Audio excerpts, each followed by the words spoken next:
José, Jesús, María y José, en ustedes contemplamos el esplendor del amor verdadero. A ustedes nos dirigimos con fe. Jesús, María y José, Jesús, María y José, en ustedes contemplamos el esplendor del amor verdadero. A ustedes nos dirigimos con fe. Santa Familia de Nazaret,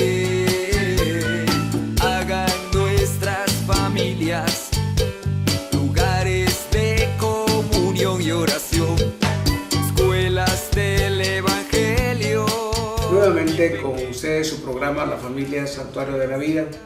Hoy pues soy Francisco Zamora, ustedes me conocen, conductor del programa. Hoy nos hace falta Violeta, que no ha podido estar con nosotros, pero nos hemos invitado al padre Roberto Mena, que nuevamente le pido que se presente por aquellos que no sepan quién es el padre Roberto. Muy bien, pues yo soy ciego misionero de la Santísima Trinidad, soy originario de aquí de Guatemala, de la capital, pero pues ya llevo prácticamente con este año ya 18 años de sacerdote sirviendo en Estados Unidos, y ahora me encuentro en la diócesis de Jackson, Mississippi, sirviendo a muchos guatemaltecos originarios de San Marcos y Huehuetenango, así como también a un grupo de vietnamitas y otros pues anglosajones. Entonces son tres culturas a la cual como misionero me toca servir. Pues estaba pensando, el Espíritu Santo hace mejor las cosas, ¿verdad? Porque te manda para que puedas aprender a los que llegan de Guatemala. Esto es una experiencia interesante, y por supuesto de otros países. Hermanos, en esta entrega vamos a continuar hablando de los jóvenes como una esperanza para la familia, para la iglesia y para el mundo. Y hemos recogido por una parte el Sínodo de Obispos sobre los jóvenes, y también la reciente visita del Papa Francisco a Panamá, en su visita, digamos, oficial a Centroamérica, tomando Panamá como aspecto de convergencia. Y entonces mencionamos inicialmente que el Papa habló muchas cosas, por supuesto, en la Jornada Mundial de la Juventud, pero básicamente hay que destacar el derecho de los jóvenes a cuestionar su entorno, a que tengan cimientos. También se habló de los pecados de la Iglesia y la necesidad de más inclusión por parte de los jóvenes y de luchar contra la corrupción. Esto de alguna manera resume, digamos, a grosso modo, la venida del Papa Francisco. ¿Qué hizo el Papa Francisco durante ese tiempo? Podemos resumirlo en la jornada de esta manera. Llegó a Panamá y ofreció 10 discursos, entre ellos 3 homilías y un ángelus, ante centenares de miles de personas, funcionarios gubernamentales, diplomáticos y ante el clero centroamericano. Y la próxima Jornada Mundial de la Juventud será en Lisboa, en Portugal, en el año 2022. Queremos destacar con la visita del padre Roberto entre nosotros, pues las palabras que el Papa Francisco dio a los jóvenes. Hemos entresacado como un resumen de lo principal que ha dicho el Papa a los jóvenes. Por supuesto, eso tiene mucha más profundidad. La idea es solo como, bueno, ¿de qué trató la jornada? ¿Qué fue lo que nos dejó? No puede quedarse solo en un evento que ya pasó, que es histórico, donde los jóvenes disfrutaron, tuvieron mucha camaradería, no durmieron por ratos, pasaron muchas anécdotas, hubo mucha ilusión para enviarlos. Por primera vez, decía el padre, llegaron muchos jóvenes de área rural que pudieron llegar y ver al Papa. Bueno, son todas esas cosas interesantes. Pero ¿qué les dijo el Papa en un contexto como el centroamericano? Veamos, aquí hay entonces las ideas resumidas de lo que dijo el Papa a los jóvenes en Panamá. El primero dice: qué fácil resulta criticar a los jóvenes y pasar el tiempo murmurando si les privamos de oportunidades laborales, educativas y comunitarias desde donde agarrarse y soñar el futuro. Es decir, el Papa está criticando ahí una doble moral. Por un lado es fácil decir que el joven es ligero, pero por otro lado les privamos de trabajo, de educación y de una vida comunitaria, de donde puedan agarrarse y donde puedan catapultarse hacia el futuro. Creo que esto es fundamental en el mensaje de Francisco. Sobre todo los jóvenes buscan un lugar de pertenencia.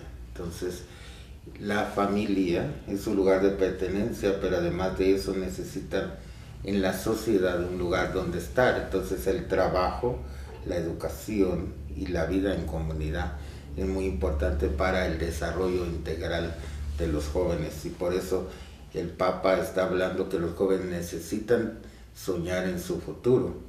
En muchas ocasiones pues los jóvenes, debido a la situación, pues se quedan en el presente porque están basados en sus necesidades temporales, y el Papa está pidiendo que sueñen en grande y que descubran su futuro, y en donde se miran ellos en el futuro, en esta nueva evangelización.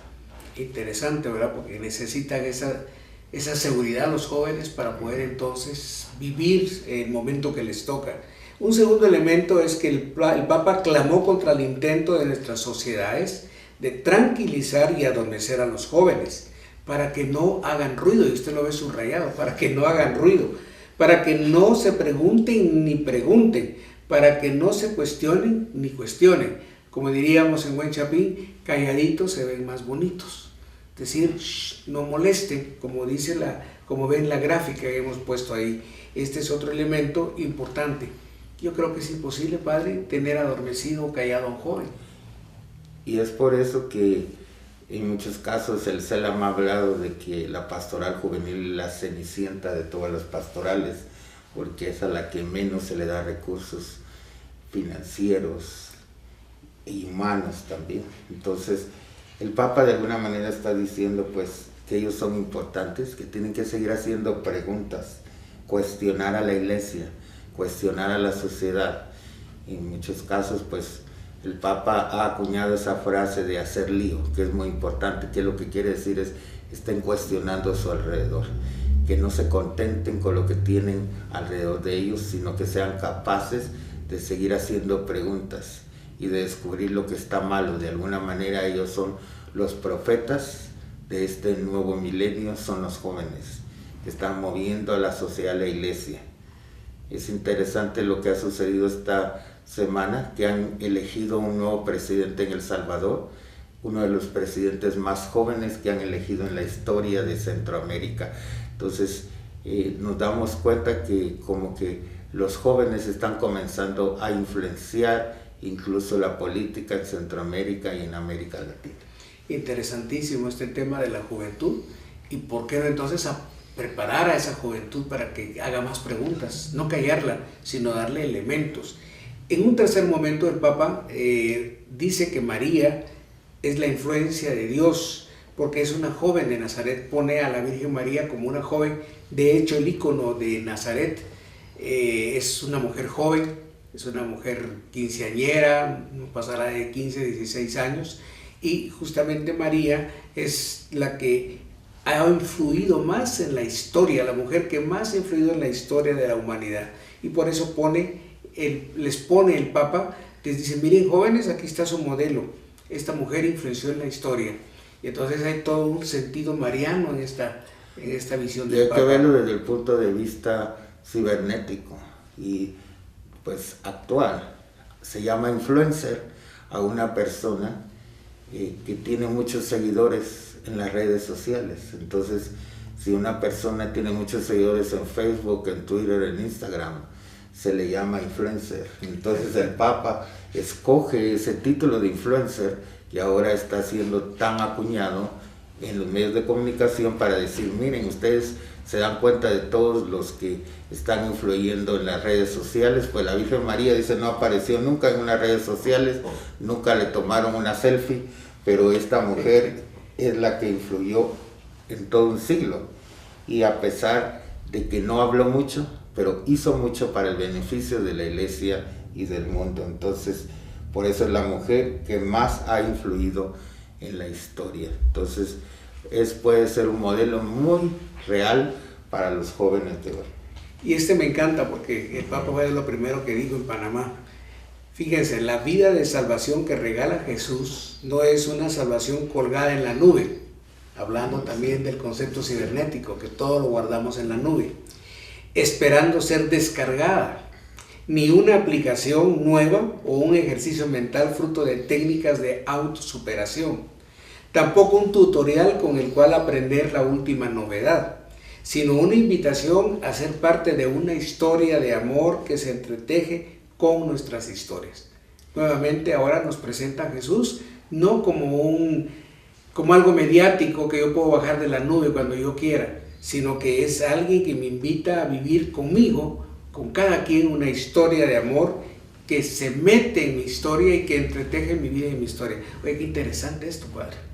Entonces, en realidad lo que él está queriendo decir es que Dios no está lejos de nosotros, sino que Jesús quiere estar muy cerca. O sea, la palabra Jesús quiere decir Salvador, un hombre que está cercano a la historia de la humanidad, en este caso de los jóvenes. Entonces los jóvenes están viendo a ver cuál es la última aplicación para yo bajar en mi celular. Y Jesús es más importante que cualquier aplicación. Entonces está diciendo, pues, es un hombre que puede cambiar tu vida. Entonces, ahora está famoso esa aplicación del Photoshop, donde yo puedo cambiar una foto y la pongo, ¿verdad?, de la manera que yo quiera. Pues está diciendo el Papa, pues es más que todo eso, porque él no solamente te hace aparecer mejor, sino ser mejor. Entonces es una historia de amor, Dios que te ama y que está contigo acompañándote en tu historia. Interesantísimo. Como ven, cada aspecto que el Papa menciona nos daría para mucha profundidad. Siguiendo en esta lógica, otra de las palabras que dijo el Papa a los jóvenes es que el cansancio de la esperanza nace al constatar una iglesia herida por su pecado y que tantas veces no ha sabido escuchar tantos gritos en el que se escondía el grito del Maestro, y provoca las peores herejías posibles para nuestra época. Pensar que el Señor y nuestras comunidades no tienen nada que decir ni aportar en este nuevo mundo que se está gestando. Bueno, el Papa no niega que somos pecadores, que es una iglesia de seres humanos y que estamos signados por el pecado. Sin embargo, tenemos que reconocer ese pecado. El Papa ha pedido perdón repetidas veces de los pecados de la iglesia, de los pecados de sus pastores y de nosotros los fieles. Y a partir de ahí entonces está pidiendo que haya un grito que vaya más allá de una herejía. ¿Cuál puede ser la gran herejía? Pues simplemente no decir nada, no esperar ni aportar nada de esta esperanza que es Jesús. ¿Cómo lo ves, Padre Roberto? Pues creo que tal vez la mayor herejía de nuestro tiempo es que los jóvenes pues hagan ese divorcio entre su fe con su vida.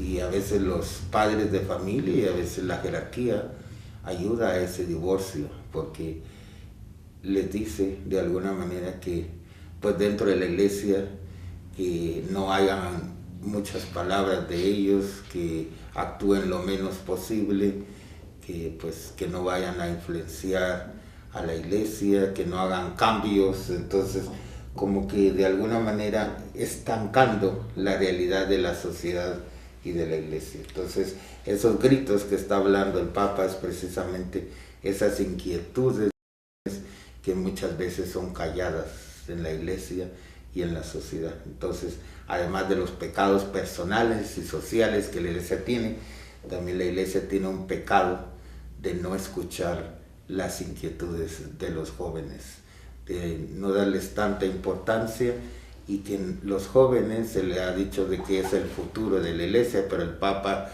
recalcó allá en Panamá, no es el futuro, es el presente de la iglesia.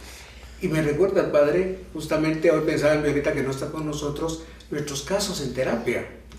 ¿Cuántas veces a nuestros jóvenes no nos dejan hablar? Simplemente los hacen a un lado en la familia, en el seno de la familia. Y entonces son menospreciados, son callados, o muchas veces simplemente no interesa lo que ellos digan. No se sabe. No hay ni siquiera diálogo de familia. Usted, querido hermano que me escucha, ¿cómo está el diálogo en su casa? Sus hijos le pueden decir a usted todo lo que piensan, todo lo que creen, estarán diciéndole la verdad. Y los padres estarán hablando con sus hijos. Solo estaba pensando en los secretos. ¿Cuántas veces en Guatemala decimos la ropa sucia se lava en casa? Y entonces ni siquiera se ventilan los problemas, Padre Roberto, los problemas familiares. No hace falta que salgan de la casa, pero resulta que de pronto averiguo que una tía, por ejemplo, tuvo una enfermedad, o que un abuelo se separó y hizo otro hogar. Son cosas que a veces ni siquiera sabemos los hijos, porque los secretos no se van a revelar.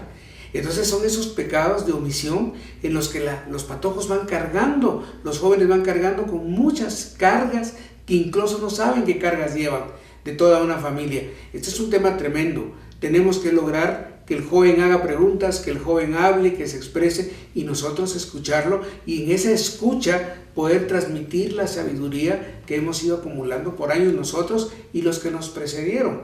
Es todo un reto, y repito, a veces lo vemos hasta que llegan a terapia. Inmediatamente hacen clic los jóvenes y dicen: con vos sí puedo hablar, solo te pido un favor, no se lo vayas a decir a mi papá. Y entonces hay un pacto entre el terapeuta y el joven o la joven, y entonces por supuesto la ética no nos va a permitir revelarle a los padres lo que estamos ventilando, pero nos damos cuenta que atrás del problema de un joven, atrás del problema de un niño, el problema está en los padres, el problema está en la familia, y ahí tenemos que trabajar. Bueno, esta es una sabiduría interesante que el Papa Francisco lo ha dejado solamente mencionado, pero que da para mucho más de profundización. Toquemos una última, Padre Roberto, porque el tiempo en televisión es muy rápido y esto es muy denso, este discurso del Papa. Dice: muchos de los migrantes tienen rostro joven, buscan un bien mayor para sus familias, no temen arriesgar y dejar todo con tal de ofrecer el mínimo de condiciones que garanticen un futuro mejor. El Papa se está refiriendo entonces a los migrantes que hoy son noticia y que continúan siendo noticia para Centroamérica y para todo el continente, y fuera del continente incluso. Pues si analizáramos las caravanas que ahora se están moviendo de Centroamérica hacia México y Estados Unidos, el 80% está pues centrado en lo que son niños y jóvenes, en menores de edad. Entonces los jóvenes quieren salir de la realidad social de donde se encuentran y buscan pues como en Estados Unidos, como ese paraíso en el cual van a encontrar todas las necesidades que no han podido satisfacer aquí en sus propios países. Y entonces cuando llegan a Estados Unidos, pues prácticamente ese sueño americano se les transforma en una pesadilla, porque no es lo mismo vivir en este país que vivir en un país en que prácticamente los hispanos se han convertido en los nuevos esclavos. Antes en Estados Unidos los esclavos eran los africanos americanos, los que hacían los trabajos que los blancos no podían hacer. Ahora quienes están haciendo esos trabajos son los hispanos. Entonces ha cambiado la dinámica de Estados Unidos. Entonces, al mismo tiempo, como se habla de tener un muro para detenerlos, por otra parte también las empresas necesitan de mano barata y de inmigrantes que les ayuden al desarrollo del país de Estados Unidos. Y luego ya cuando entramos en las dinámicas de que ellos tienen hijos, los migrantes llegan allá, llegan a tener hijos y ya son nacidos en Estados Unidos, ya son ciudadanos americanos, entonces tienen que lidiar con hijos de otra cultura, le tienen que enseñar su propia cultura y estos jóvenes tienen que hacer una integración cultural en la cual ya no son nada más americanos, sino que son guatemaltecos americanos, mexicanos americanos, del país de donde vienen. Entonces, de alguna manera, están influenciando la cultura norteamericana ya actualmente, y también esa cultura los está influenciando. Entonces, el Papa de alguna manera está diciendo que los migrantes tienen un protagonismo importante y que se les proporcione las condiciones mínimas para que puedan vivir y tener un futuro mejor. Es un tema, como ven, interesante, amplio y de mucha actualidad, y con todo lo que el Padre nos ha mencionado en este momento. Bueno, vamos a hacer un alto en las palabras del Papa, porque el tiempo nos ha prácticamente rebasado. Hemos revisado, como ustedes ven, aspectos tan importantes como escuchar a los jóvenes, no callarlos, darles esa riqueza, y hemos visto la importancia del joven solo en la política, como en estos días aparecen ya más presidentes jóvenes y que tienen mucho que decirnos, y que si no nos lo dicen es porque no se los dimos. Ahí está la enorme tarea como padres uno pensar en futuro, en las generaciones siguientes. Y ahí están nuestras tareas en el servir al amor y a la vida, que es lo que pretende, al fin y al cabo, la misión de la familia, servir al amor y a la vida. Y esto es un servicio al amor y a la vida. Agradecemos al Padre Roberto, que ha estado con nosotros en esta segunda entrega para platicar algunas de las palabras que el Santo Padre ha dado en la Jornada Mundial de la Juventud en Panamá. Y les debemos esta tercera entrega para completar las palabras del Santo Padre y de esa manera cerrar este ciclo de los jóvenes como una esperanza para la familia, para la iglesia y para el mundo. Gracias a nuestros camarógrafos, gracias a Canal Jesús TV, y no olvide que estos programas usted los puede encontrar en Facebook, en La Familia Santuario de la Vida, y con ese mismo nombre en YouTube, y de esa manera poder entonces recrear y ver nuevamente, o poder simplemente conectar y escuchar todo esto que puede servirle a usted y a toda su familia. Gracias por su atención, gracias Padre, hasta una próxima. Santa Familia de Nazaret, hagan nuestras familias